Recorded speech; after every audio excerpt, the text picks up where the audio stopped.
चुनाव प्रचार के अंतिम दिन एआईएमआईएम के प्रत्याशी बच्चा राय ने झोंकी पूरी ताकत, राजद पर जमकर बरसे। दरअसल वैशाली जिले की महुआ विधानसभा सीट पर इस बार ओवैसी की पार्टी से बच्चा राय ने चुनावी मैदान में होने को लेकर हॉट सीट हो गई है। यहां एनडीए के प्रत्याशी संजय सिंह और महागठबंधन के मुकेश रोशन के बीच सीधे मुकाबले की राह में लालू के बड़े लाल तेज प्रताप यादव और ओवैसी की पार्टी से बच्चा राय ने चुनावी मैदान में धुआंधार जनसंपर्क और रोड शो करके बड़ा खेल कर दिया है। जहां सभी प्रत्याशी अपनी अपनी जीत के दावे कर रहे हैं, वहीं मुसलमान यादव के साथ साथ सभी जातियों से भरपूर सहयोग बच्चा राय को मिल रहा है, जिसको लेकर बच्चा राय ने अपनी जीत का 100% दावा कर रहे हैं। बच्चा राय ने और क्या कुछ कहा आप खुद ही सुन ले, लेकिन सुनने से पहले अगर आपने बिहार टाइम्स हिंदी को सब्सक्राइब नहीं किया है तो पहले सब्सक्राइब कर ले। ये लालू के दो बेटे यहाँ पे जो है आपस में नूरा कुश्ती कर रहे हैं, उसका कितना जो है ये केवल पर्दे पर दिखाने के लिए देखने को मिल रहा है।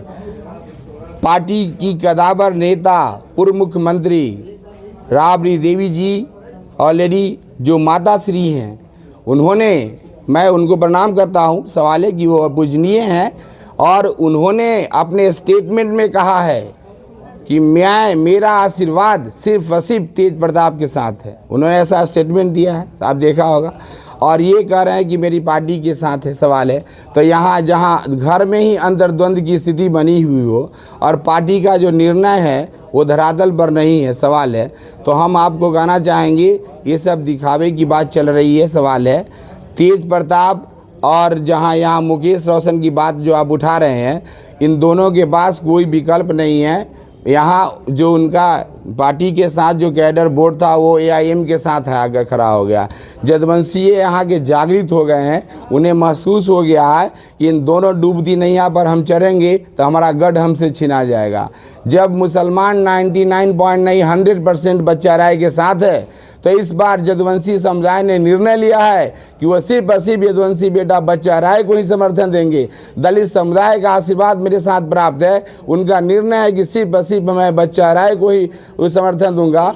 तो ये स्पष्ट है कि 14 नवंबर को एआईएम का ही पतंग खिलेगा, अन्य किसी का नहीं। बच्चा राय का कोई प्रतिद्वंदी ही नहीं है। आप लगातार धुआंधार प्रचार चल रहा है चुनाव का, आज चुनाव प्रचार का आखिरी दिन है, आप अपने आप को कहाँ पाते हैं? मैं आपसे स्थिति, महुआ की स्थिति को स्पष्ट कर देना चाहता हूँ। महुआ का जो समीकरण है, महुआ में खासकर पार्टी कैडर की जो बात आप कर रहे हैं, तो पार्टी कैडर में मैं कहना चाहूँ, मैं एआईएम का कैंडिडेट हूँ और एआईएम ने पहली बार महुआ की सरजमी पर अपना विकल्प महुआ का बेटा बच्चा राय के कंधों पर विश्वास जताया है। मैं आपसे कहना चाहूँगा कि बैरिस्टर असदुद्दीन ओवैसी जो दलितों, शोषितों, वंचितों की आवाज़ जो रहनुमा है, उच्च सदन में 72 इंची का सिरा लेकर गजने वाला जो शेर, सिंगल एक ही शेर है, वो बैरिस्टर असदुद्दीन ओवैसी साहब और हमारे पार्टी के अलायंस एएसपी के नेता चंद्रशेखर आज़ाद रावण जी हैं।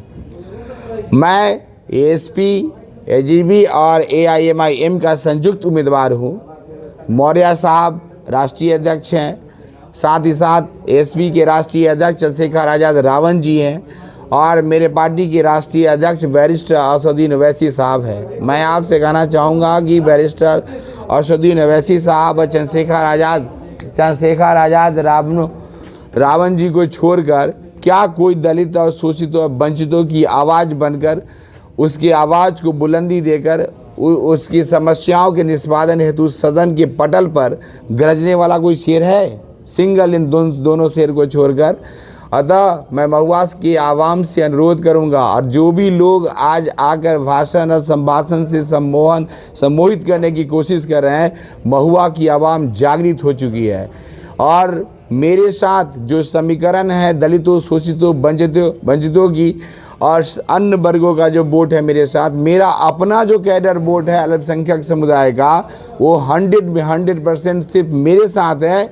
मेरा अपना जो वोट है एमआई समीकरण का, वो मेरे साथ है। महुआ की आवाम से मैं अनुरोध करना चाहता हूँ, और महुआ के ध्वंसी समुदाय और मुसलमान भाई बंधु और दलित भाई बंधुओं का जो प्यार स्नेह मेरे साथ है, और उससे बड़ा कैडर किसी पार्टी के पास कोई वोट ही नहीं है। लेकिन तेजस्वी तो कहते हैं कि असदुद्दीन ओवैसी चरमपंथी हैं। वो गलत है। तेजस्वी ने ऑलरेडी जो आरोप लगाए हैं हमारे नेता पर, मेरे नेता स्वतंत्र भारत के स्वतंत्र जवाबदेह नागरिक है, और उन्होंने हमेशा और हमेशा दलितों, शोषितों और वंचितों की आवाज़ बनकर गरजा है।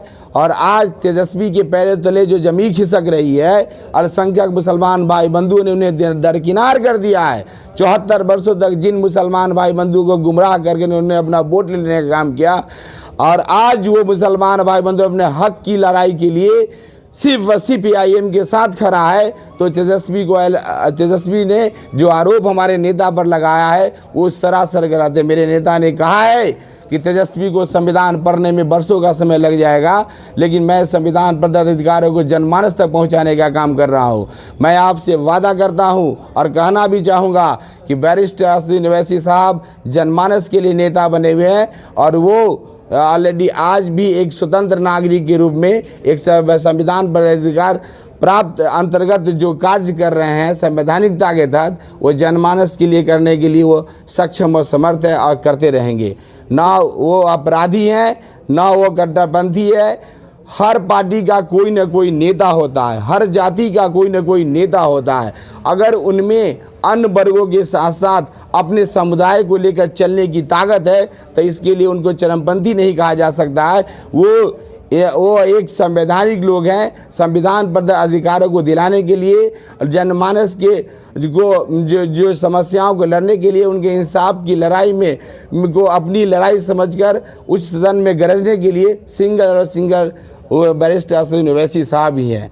और मैं आपसे कहना चाहूँगा, तेजस्वी जी को अपना ऑलरेडी स्टेटमेंट वापस लेना चाहिए और माफ़ी मांगना चाहिए कि उन्होंने ये गलत कहा है, और उन्होंने जिस कौम को गाली दिया है अगर, आज पूरा कौम उनके बैरिस्टर असदुद्दीन ओवैसी साहब के साथ खड़ा है और खड़ा रहेगा। अगर हमारे पार्टी के लोग सामाजिक न्याय के वोटों का विखंडन करना चाहते तो मेरी पार्टी 243 सीट पर कैंडिडेट खड़ा कर देती, और सामाजिक न्याय के वोट का बिखराव हो जाता। लेकिन मेरी पार्टी ने उन्हीं सीटों पर अपना कैंडिडेट खड़ा किया जहां हम चाह रहे थे कि हमारी मेजॉरिटी है और हम जीतेंगे, और सामाजिक न्याय के वोट का बिखराव नहीं होगा। 74 वर्षों तक मुसलमान अगर उनको वोट देता रहा और आज अपना विकल्प खड़ा हो गया और अपने कैंडिडेट को वोटिंग कर रहा है, तो इसके लिए उनको कहा जाएगा कि नहीं वे ऐसे हैं और वैसे हैं।